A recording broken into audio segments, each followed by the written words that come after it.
주중에 이 말씀을 묵상하면서 개인적으로 굉장히 큰 은혜를 받은 말씀입니다.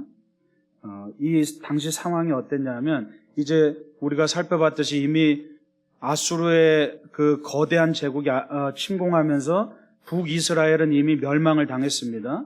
우상 숭배와 온갖 죄악들로 인해서 북이스라엘은 멸망을 당하고 아수르가 계속 내려와서 이제 남유다까지 계속 공격을 하려고 계속 위협하는 그런 상황입니다. 그래서 그 가운데서 히스기야가 아수르로부터 온갖 모욕도 당하고 괴롭힘도 당하고 그런 상태에 있는 겁니다.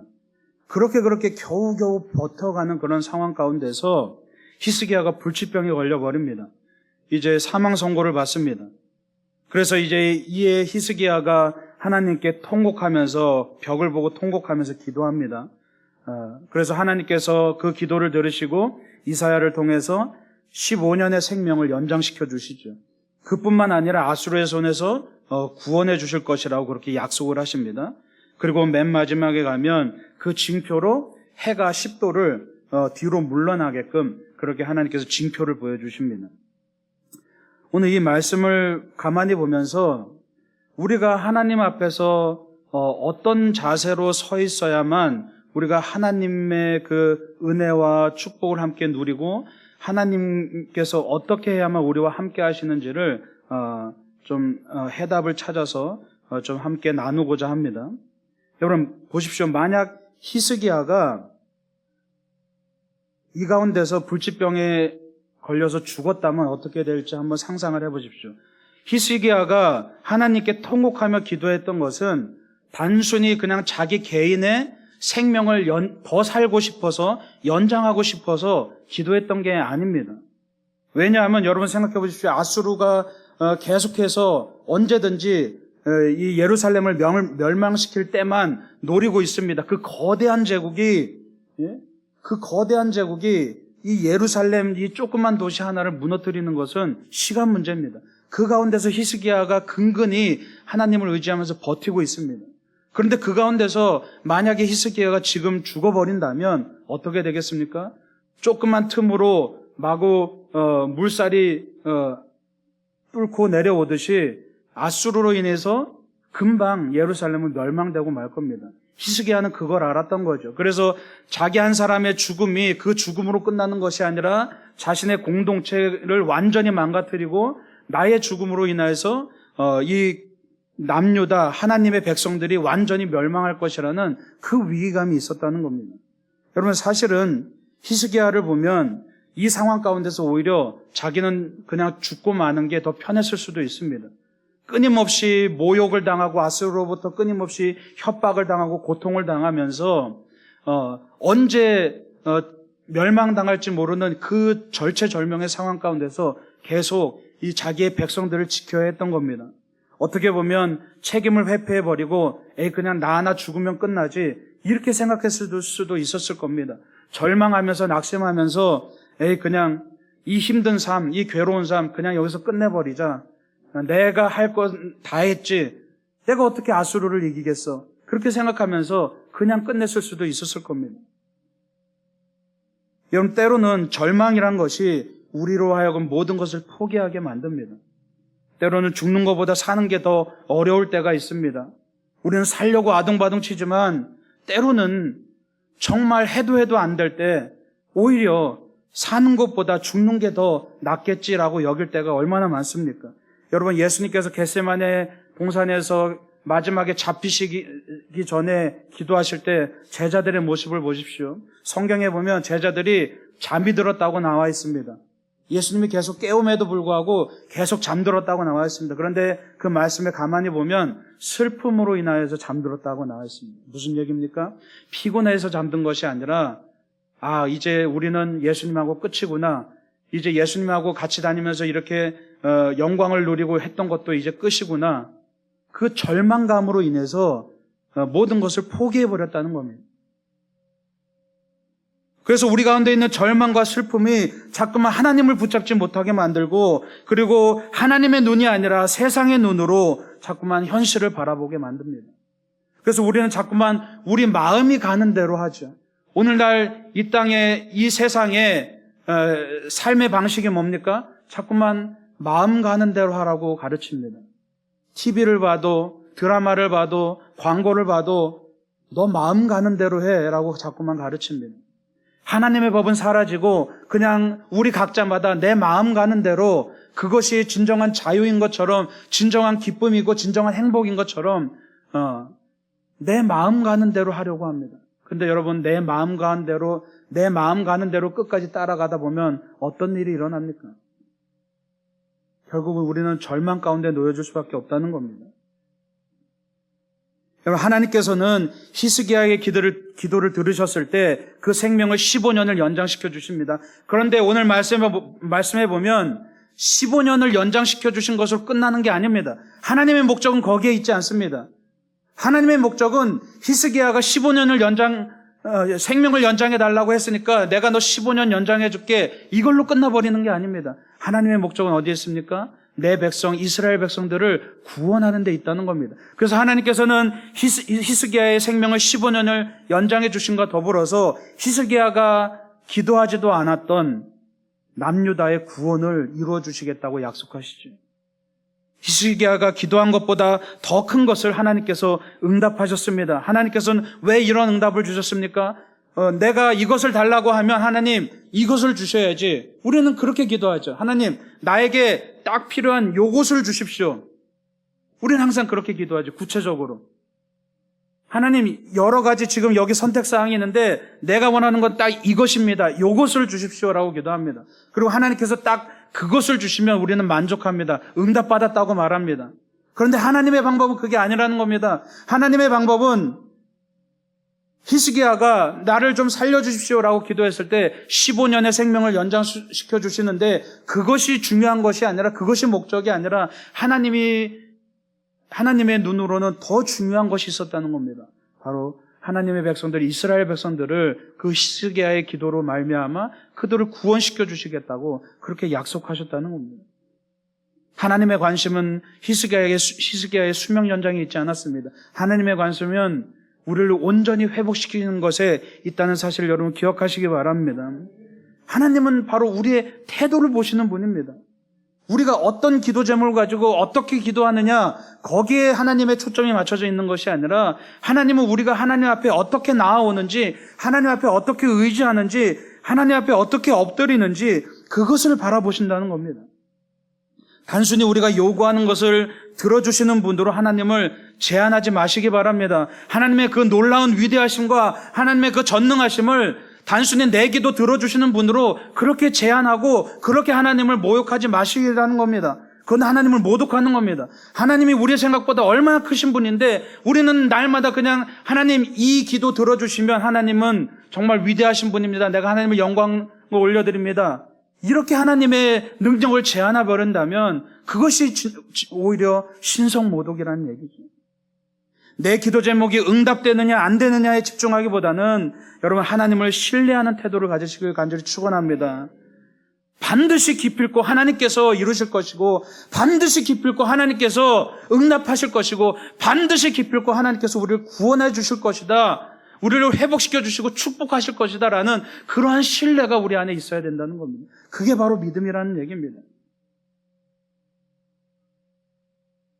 여러분 언약이란 게 뭡니까? 우리는 이 구약과 신약은 언약에 대한 책입니다. 약속입니다. 언약이란 게 뭡니까?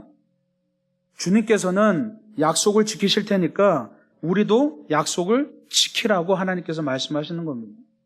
언약은 서로 약속을 지키는 겁니다. 그런데 하나님께서 이 처음에 시내산에서 모세와 언약을 통해서 또 아브라함과의 언약을 통해서 뭘 말씀하시는 거냐 하면 나는 반드시 약속을 지킬 거야. 나는 너희들과 어떤 한이 있어라도 나는 반드시 약속을 지킬 거야. 그러니까 너희도 약속을 지켜라고 그렇게 말씀하시는 겁니다. 우리가 약속을 지키면 하나님이 약속을 지키시는 것이 아니라 하나님께서 나는 반드시 약속을 지킬 거야. 그러니까 너희도 약속을 지켜라고 그렇게 말씀하시는 겁니다. 이 두 가지는 천지 차이가 있습니다. 그런데 자꾸만 우리는 하나님께 그렇게 강요하죠. 하나님 내가 약속 지킬 테니까 하나님도 약속 지켜주세요. 하나님 하나님이 이 기도 응답해 주시면 내가 하나님께 열심히 살겠어요 라고 그렇게 자꾸만 하나님께 내가 갑이 되고 하나님이 을이 되도록 자꾸만 우리는 강요를 한다는 겁니다. 우리가 계약을 맺을 때 하나님이 갑이고 내가 을이 돼야 되는데 자꾸만 내가 갑이 되고 하나님이 을이 돼서 내 조건을 걸고 내 조건을 내세우면서 하나님을 거기에 끌어들이도록 자꾸만 우리는 하나님을 모독하면서 하나님의 뜻을 제한하면서 살아간다는 얘기입니다. 여러분, 우리의 태도가, 하나님을 향한 우리의 태도가 준비되어 있지 않으면 하나님의 은혜를 누릴 수도 없고 깨달을 수도 없다는 겁니다. 그러면 하나님의 은혜가 무의미해집니다. 하나님의 은혜를 누리기 이전에 여러분 먼저 준비되시길 간절히 축원합니다. 우리의 태도와 자세, 하나님을 향한 그 모습이 먼저 준비되어 있을 때 하나님의 은혜를 누릴 수 있다는 겁니다. 여러분, 우리가 문제 앞에 봉착했을 때 가장 먼저 우리의 자세를 가다듬어야 됩니다. 주님께서 보시는 것은 우리의 태도이고 자세이기 때문에 먼저 문제에 집착하는 것이 아니라 내 내면을 깊이 묵상하면서 내가 먼저 바로 세워져야 그때 비로소 우리가 닥친 위기가 기회가 된다는 사실을 여러분 기억하시기 바랍니다. 우리가 닥친 그 위기를 기회로 만드는 유일한 열쇠는 하나님이 어떻게 움직이시느냐가 아니라 바로 내가 어떤 마음으로 서 있느냐, 내가 어떤 태도로 서 있느냐에 대한 문제입니다. 아까 말씀드렸죠. 하나님은 이미 준비되어 계신 분입니다. 하나님이 이미 우리를 축복하시기 위해서 이미 준비되어 계신 분입니다. 하나님이 이미 우리와 약속을 지키기 위해서 준비되어 계신 분입니다. 중요한 것은 내가 준비되어 있느냐, 내가 이 약속을 이루기 위해서, 내가 이 은혜를 경험하기 위해서, 내가 이 축복을 누리기 위해서 내가 준비되어 있느냐, 그것이 중요하다는 사실입니다. 여러분, 오늘 말씀해 보면 히스기야가 어떻게 기도합니까? 벽을 향하여 면벽을 하고 기도합니다. 벽을 바라보고 기도합니다. 왜 그렇습니까? 다른 거 바라보지 않겠다는 얘기입니다. 자기에게 주어진 이 상황들, 이 괴로운 상황들, 아수르의 그 위협들, 자기에게 다가온 이 불치병들, 이러한 세상적인 상황들 바라보지 않겠다는 얘기입니다. 오직 벽을 바라보고 자기 앞에 놓여진 이 장애물들을 그 뒤에 계시는 하나님을 바라보겠다고 그렇게 고백하면서 오직 하나님께만 집중하기 위해서 벽을 바라보면서 기도합니다. 오직 하나님께만 집중했습니다. 눈을 감고 귀를 닫고 오직 주님께 부르짖었습니다. 여러분 안에 문제를 만났을 때 다른 것 바라보지 마시기 바랍니다. 벽을 향하고 눈과 귀를 닫고 나와 주님과의 관계에 집중하시는 여러분 되시길 간절히 축원합니다. 그것만이 답입니다. 내 마음 가는 대로 내 마음을 의지하고 내 마음 가는 대로 따라가다가는 우리는 멸망에 처할 수밖에 없습니다. 우리가 할 수 있는 것은 아무것도 없다는 사실입니다. 내 마음 가는 대로 따라가는 것이 아니라 하나님의 마음을 읽고 하나님의 마음을 헤아리고 하나님의 마음에 의지하고 하나님을 향하는 그런 여러분 되시길 간절히 축원합니다. 다른 곳을 바라보면 마음이 흔들립니다. 다른 데서 이유를 찾고 다른 데서 원인을 찾고 원망거리를 찾아도 아무 소용이 없습니다. 해결에 아무 도움이 안 됩니다. 바로 그때 내가 벽 앞에 놓여져 있을 때, 내 앞에 골리앗이 서 있을 때 우리는 그때 내 태도를 먼저 고쳐잡고 하나님께 집중해야 됩니다. 그동안 여러 가지를 의지하며 관심을 가졌다면 이 순간만큼은 하나님만 바라보고 다른 것 바라보지 않고 눈을 감고 귀를 닫고 오직 하나님께만 관심을 두는 여러분 되시길 간절히 축원합니다. 네. 여러분, 문제가 없으면 응답도 없습니다. 여러분, 시험지를 풀면 문제가 주어지죠. 문제가 주어져야 답을 쓸 수 있습니다. 문제가 있어야 응답도 있습니다. 문제가 없으면 응답도 없습니다. 그런데 많은 사람들이 요행을 꿈꿉니다. 평탄한 삶을 꿈꿉니다. 그래서 어떻게 우리는 대응을 합니까? 항상 하나님께 문제가 없기를 구하면서 기도합니다. 근데 중요한 것은 문제가 없으면 그 다음에 어떤 일이 벌어집니까? 응답도 없다는 겁니다. 그럼 여러분, 그게 축복인가요? 그냥 아무 문제 없이 우리는 늘 항상 기도하죠. 하나님, 내가 뭐 큰 것도 바라지 않고 내가 뭐 작은 것도 바라지 않고 그냥 적당히 평탄하게 큰 문제 없이 살아갈 수 있게 해주세요. 우리는 항상 이걸 원하잖아요. 그렇죠? 근데 여러분, 그게 정말 축복인가요? 문제가 없는데 어떻게 우리가 하나님 앞에 엎드릴 수 있겠습니까?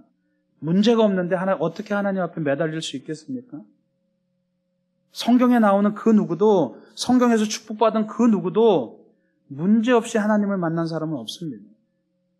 그들이 어떻게 하나님을 만났습니까? 그들이 처한 그 문제로 인해서 하나님을 만나고 그 안에서 해답을 얻고 그 안에서 응답을 받고 그 안에서 축복을 누렸다는 사실을 여러분 기억하시기 바랍니다.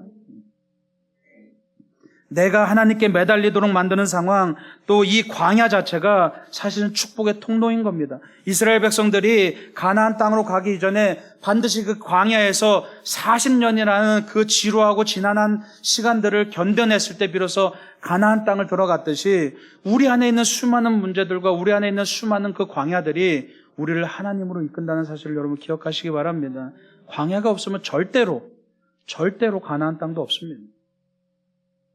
근데 우리는 자꾸만 쉬운 길을 찾습니다. 자꾸만 문제없이 응답만 구하려고 합니다. 자꾸만 문제없이 하나님이 주시는 좋은 것들만 누리려고 합니다. 여러분, 지금 우리가 가지고 있는 그 문제를 가지고 이제 주님 앞에 집중하면서 주님 앞에 나아가시는 여러분 되실 간절히 축원합니다. 그래서 이 문제를 통해서 뭘 하면 됩니까? 이 문제를 통해서 나를 돌아보고 내 태도를 가다듬고 주님께서 일하시도록 내 삶의 자리, 내 마음의 자리를 내어드리는 겁니다. 그러면 주님의 응답이 여러분이 가진 그 문제를 통해서 임하시게 되는 줄 믿으시기 바랍니다. 여러분, 오늘 히스기야가 이 응답의 징표를 구했을 때 하나님께서 이 응답의 징표로 해가 뒤로 물러가는 그런 기적을 보여주셨습니다. 어떤 의미입니까? 여러분, 어떻게 보면 참 생뚱맞습니다. 해가 뒤로 물러가는 그 기적을 통해서 그래서 뭐가 달라지는 겁니까? 뭐 상황이 변하는 겁니까? 뭔가 그 해가 뒤로 물러감을 통해서 어떤 효과가 있습니까? 어떻게 보면 이 기적이 좀 생뚱맞습니다. 기적을 통해서 뭔가 병을 고쳐진다든지, 기적을 통해서 뭐 홍해가 갈라진다든지 이런 것들은 의미가 있죠. 근데 해가 잠시 뒤로 10도 물러간다고 해서 우리에게 어떤 의미가 있습니까? 여러분, 이 말씀은 뭘 의미합니까? 바로 해가 10도 뒤로 물러가는 그 기적을 통해서 하나님께서 뭘 보여주시려고 한 겁니까? 바로 하나님의 영광을 보여주시라고 한 겁니다. 하나님께서 뭘 말씀하시냐 하면 히스기야에게 너 네 생명을 위해서 지금 기도하지? 그러나 나는 너에게 더 큰 것을 해줄 수 있어. 나는 너희들을 위해서, 나는 내 백성들을 위해서 어마어마한 놀라운 계획이 있어라고 하나님의 그 위대하심과 하나님의 영광을 보여주시는 겁니다. 욥기에서도 마찬가지입니다. 욥이 하나님께 간구하고 기도했을 때 마지막에 결말에 하나님께서 나타나셔서 하나님의 위대하심만 보여줍니다. 욥에게 이렇다 저렇다 가타부타 설명하시는 것이 아니라 나는 이렇게 위대한 존재야, 그것만 보여주십니다. 왜 너에게 고통이 찾아왔는지, 왜 너에게 이런 일이 벌어졌는지 그런 거 설명 안 하시고 그냥 하나님의 위대하심만 보여주십니다. 그 얘기가 뭡니까? 우리가 가진 그 문제가 어마어마하게 큰 것으로 생각되어서 정말 죽고 사는 문제로 생각되어서 아둥바둥되지만 우리가 하나님 앞에 의지하고 하나님께 엎드릴 때 하나님께서는 더 우리가 감히 상상하지도 못하는 그 하나님의 영광으로 함께 하신다는 사실입니다. 그래서 히스기야의 이 징표를 통해서 하나님께서는 하나님의 영광을 말씀하십니다. 위대하신 하나님의 영광이 이르면 그때는 모든 것이 이해되고 모든 것이 해결됩니다. 때로는 우리가 근데 문제가 뭡니까? 때로는 자꾸만 하나님의 영광이 아니라 내 영광을 구할 때가 너무나 많죠. 그러면서 우리가 기도할 때 이러죠. 하나님, 내가 지금 문제가 있는데 이 문제가 해결되면 하나님께서 영광 받으실 겁니다. 우리는 흔히 이런 기도를 합니다. 근데 그 안에 뭐가 숨어져 있습니까? 하나님, 내가 영광 받게 되면 하나님도 영광 받을 겁니다. 이게 숨어져 있는 겁니다. 이 의도가 숨겨져 있는 겁니다. 우리의 기도가 뭐가 잘못됐습니까? 바로 내 영광을 먼저 구하고 그 다음에 하나님의 영광을 구하기 때문에 우리 기도가 뒤바뀌어져야 된다는 겁니다. 하나님의 영광이 임할 때 나도 영광을 얻는 것이고 하나님의 영광이 임할 때 내가 기도하는 그 문제와 더불어서 하나님께서 내 삶의 모든 것들을 완전히 뒤바꿔 놓으시는데 우리는 하나님의 영광을 구하지는 않고 자꾸만 내 영광을 구하고 내가 영광 받으면 하나님께서도 영광 받으실 수 있습니다라고 그렇게 주객이 전도된 기도를 하다 보니까 우리는 자꾸만 하나님의 영광을 놓칠 때가 많죠. 오늘 우리가 찬양했던 그 찬양 중에 영광의 그날이 이르도록 주님만 바라봅니다라고 찬양합니다. 저는 이 가사에 이번 주에 참 큰 많은 은혜를 받았습니다. 항상 내 마음속 깊은 곳에서 내 영광만을 구하고 마음속 깊은 곳에서 하나님을 이용해서 내 영광을 드러내려고 애썼는데 그것이 아니라 문제의 해결은 유일한 해결책은 바로 하나님의 영광이 임할 때 하나님의 영광이 임하는 그때에 비로소 모든 것이 해결된다는 사실을 여러분 기억하시기 바랍니다. 주님의 영광을 구해야 됩니다. 주님의 그 영광의 때를 우리가 바라보면서 하나님의 영광이 우리에게 임하게 되면 우리가 기도하는 그 문제뿐만 아니라 하나님께서 그보다 더한 것들을 하나님의 나라를 우리에게 선물해 주시고 그 모든 문제들이 해결되고 하나님의 축복 가운데 우리가 하나님과 함께 거할 수 있게 된다는 것을 여러분 기억하시기 바랍니다. 네. 여러분 내 문제에 집착하는 것이 아니라 오늘 히스기야의 기도처럼 내 앞에 수많은 문제들이 계속해서 반복됩니다. 그러나 그 가운데서 항상 하나님만을 바라보고 하나님을 의지하고 정말 하나님이 주시는 그 영광의 때를 기다리면서 하나님은 분명히 약속하셨습니다. 내가 반드시 너를 축복하겠고 반드시 너에게 은혜를 부어주겠고 반드시 영광을 부어주리라고 하나님은 이미 약속하셨습니다. 이미 우리에게 응답이 주어졌고 이미 우리에게 은혜가 주어졌고 이미 우리에게 축복이 주어졌습니다. 중요한 것은 내가 그것을 인정하고 하나님의 영광 가운데 거하느냐 안 하느냐 내 영광을 따르는 것이 아니라 하나님의 영광을 구하느냐 안 하느냐가 중요하다는 사실입니다.